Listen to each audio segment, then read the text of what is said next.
વરસાદ ખેંચાતા જગતના તાતના હાલ બેહાલ થયા છે। વરસાદ ખેંચાતા છોટાઉદેપુર જિલ્લાના ખેડૂતોની ચિંતા દિવસે ને દિવસે વધી રહી છે। વરસાદની રાહ જોઈને ખેડૂતો પહેલેથી જ વાવેતર કરી ચૂક્યા છે, પરંતુ વરસાદ ન આવતા હવે પાક બચાવવાનો પ્રશ્ન ઊભો થયો છે।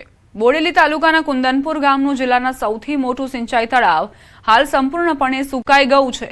આ તળાવથી આશરે 20 જેટલા ગામોના ખેડૂતોને સિંચાઈનો લાભ મળી શકે છે, પરંતુ પાણીના એક ટીપા વગર તળાવ સૂકું ભઠ્ઠ બન્યું છે। ખેડૂતોમાં નારાજગી એ વાતે પણ છે કે ગામથી માત્ર 2.5 કિલોમીટરના અંતરે નર્મદાની મુખ્ય કેનાલ પસાર થાય છે, જ્યાંથી લાખો લીટર પાણી વહે છે, છતાં સ્થાનિક ખેડૂતોને તેનો લાભ નથી મળતો। છોટાઉદેપુર જિલ્લાનું મોટું ગામ છે, મોટું તળાવ છે અમારું 100 એકરનું, ખાલી પાણી નાખે ને કેનાલમાં 2.5 કિલોમીટર કેનાલ સેટી છે। પાણી નાખે તો ખેડૂત જીવે ને ખેડૂત મરી જાય। વરસાદ ખેડે કાંઈ ન પાકે, કોઈને કાંઈ ન પાકે, શું પાકે? પાણી વિને પાકે। હવે સરકારને જ્યારે સમજીને નાખવું જોઈએ। મોટું તળાવ છે છોટાઉદેપુર જિલ્લાનું, પાક વવાય તો વરસાદ થાય તો વવાય, કે પાણી હોય તો વવાય, કે કેવી વવાય?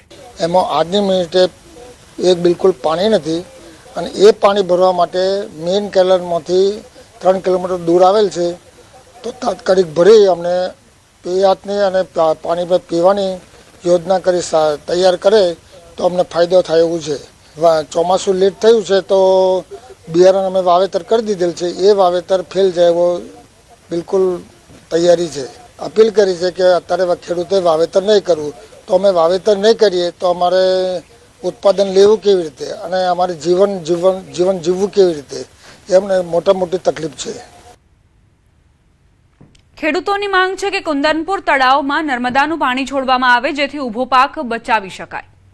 વરસાદમાં વિલંબના કારણે વાવેલું બિયારણ નિષ્ફળ જવાની અને ફરી વાવેતર કરવાના ખર્ચનો ડર પણ ખેડૂતોને સતાવી રહ્યો છે।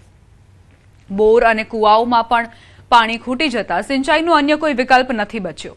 ખેડૂતો દ્વારા મુખ્યમંત્રી સમક્ષ પણ રજૂઆત કરાઈ તેવો દાવો કરાયો છે, પરંતુ હજુ સુધી કોઈ નિર્ણય ન લેવાતા ખેડૂતોમાં નિરાશા જોવા મળી રહી છે। હવે ખેડૂતોની નજર તંત્રના નિર્ણય અને મેઘરાજા બંને પર ટકેલી છે।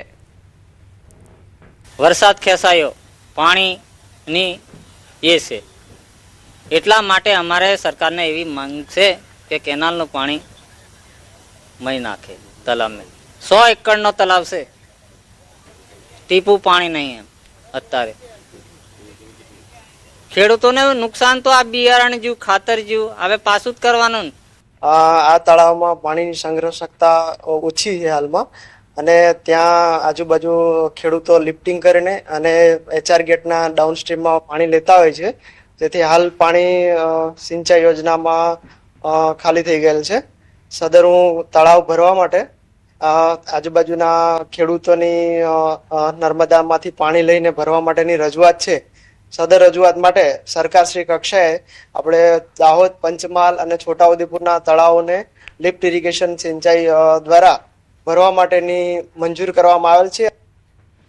સમાચારોમાં હવે આગળ વધીએ। અમદાવાદથી સમાચાર કે જ્યાં ઢોર પકડ પાર્ટીને લઈને આ સમાચાર, ઢોર અંકુશ ટીમ સાથે ઘર્ષણ સર્જાયું છે।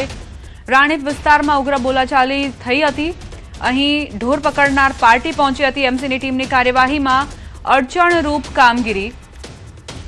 એએમસી ટીમ સાથે પશુપાલકોએ ઉગ્ર બોલાચાલી કરી। ઢોર અંકુશ ટીમ સાથે ઘર્ષણના સમાચાર પ્રાપ્ત થઈ રહ્યા છે। વધુ એક વખત ઢોર પકડ પાર્ટી સાથે આ ઘર્ષણ સર્જાયું હતું। એમસીની ટીમની કાર્યવાહીમાં અડચણરૂપ કામગીરી। અહીં કેટલાક તત્વો જે અડચણ સર્જવામાં, બાધા અને રૂકાવટ કરવામાં વ્યસ્ત જોવા મળ્યા હતા। ઢોર પકડ પાર્ટી અહીં પોતાનું કામ કરી રહી હતી અને ફરજમાં રૂકાવટ દાખલ કરવામાં આવી કેટલાક અસામાજિક તત્વો દ્વારા।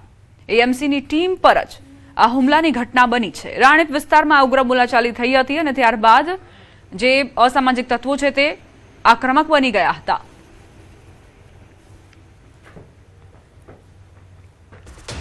સમાચારોમાં હવે આગળ વધીએ। મહત્વપૂર્ણ સમાચાર પ્રાપ્ત થઈ રહ્યા છે। અમદાવાદથી આ સમાચાર, જોખમી સવારીનો વિડીયો વાયરલ થયો છે। રિક્ષામાં બાળકોને ખીચોખીચ ભરતા આ વિડીયોમાં સ્પષ્ટપણે જોવા મળી રહ્યા છે। સરેઆમ નિયમોનો ઉલાળ્યો થઈ રહ્યો છે। આ વિદ્યાર્થીઓ છે, ભારતનું ભવિષ્ય છે, પરંતુ તેમના જીવ સાથે રમત રમતા ચાલકો હજુ પણ પીછેહટ નથી કરી રહ્યા। પોલીસ શું ઊંઘતી જ રહેશે? અને આ પ્રકારના જે ચાલકો છે તે બેફામ રીતે વાહનો હંકારતા રહેશે, બેફામ રીતે વિદ્યાર્થીઓને ભરતા રહેશે? આ વિડીયો અત્યારે વાયરલ થયો છે એટલે આપણને જાણકારી મળી છે કે અમદાવાદમાં આ પ્રકારે પણ ચાલકો પોતાના ગજવા ભરવા માટે, પોતાનો નફો કમાવા માટે થઈને વિદ્યાર્થીઓના જીવ સાથે રમત રમી રહ્યા છે. સમાચારમાં આગળ વધીએ. ગાંધીનગર જિલ્લા પ્રાથમિક શિક્ષક સંઘે ટેટ પાસ અનુભવી શિક્ષકોને કાયમી ભરતી આપવા માટે માંગ ઉઠાવી છે. વર્ષોથી કરાર આધારિત સેવા આપતા શિક્ષકોને તાત્કાલિક કાયમી ભરતીમાં પ્રાથમિકતા આપવા કેન્દ્ર સરકારને રજૂઆત કરી છે. શિક્ષકોની લાંબી સેવા, અનુભવ અને વિદ્યાર્થીઓના હિતને ધ્યાનમાં રાખીને ભરતી પ્રક્રિયામાં અનુભવને યોગ્ય મહત્વ આપી ન્યાય આપવાની માંગ કરવામાં આવી છે.